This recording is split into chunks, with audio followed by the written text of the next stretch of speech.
နေတော့ Anthurium အရွက်အသက်ကလေးထွက်လာတာကိုအဲ့ဒါ rib ဘယ်နှခု24ခုလား24 25 rib လောက်ရှိရသူ့ရဲ့အရင် leaf က15ခုလောက်ပဲရှိတယ်အရင်တယောက်ကစိတ်ညစ်ပြီးဆုံးပြလိုက်တဲ့အပြင်ထွက်လာတဲ့ root ကိုတစ်ချက်ရှိုးတယ်နော်အဲ့ဒီရဲ့အသေးပဲဒီကလုံးဝ oxygen ရဲ့ဒီ moisture ရဲ့ level လုံးဝ perfect ဖြစ်ပြီးစောင်းရမ်းပျော်ပြီးတော့ဒါကလုံးဝသူ့ရဲ့ primary root ကိုဝါတည်ရမှာ root structure heavy တိဆောက်လို့ဆင်းနေတဲ့ root အနေနဲ့အောင်တော့စောင်းရမ်းလာတယ်ဟုတ်တယ်စောင်းရမ်းချက်တည်ရှိတော့ fall ပြီးတော့ဒီ note တွေကနေအပြင်ထွက်လာတော့မှထင်တယ်ဒီ note တွေဒီ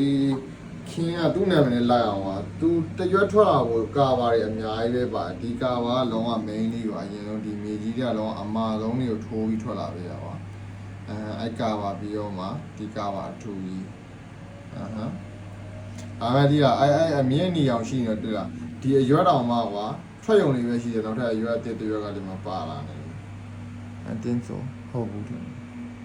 ဟုတ်တော့ဟုတ်အောင်ပြီးတော့မှအဲ့ဒါလည်းကွဲထွက်သွားပြီးတော့မှအဲ့လိုနောက်ထပ်အရွက်တစ်ရွက်ထပ်ပါလာမယ်လို့ထင်တာပဲဒီအောင်မြစ်ကြီးကိုမွေးဖွားနေတာဆောင်းရမ်းကုန်ပြီခင်ဗျာ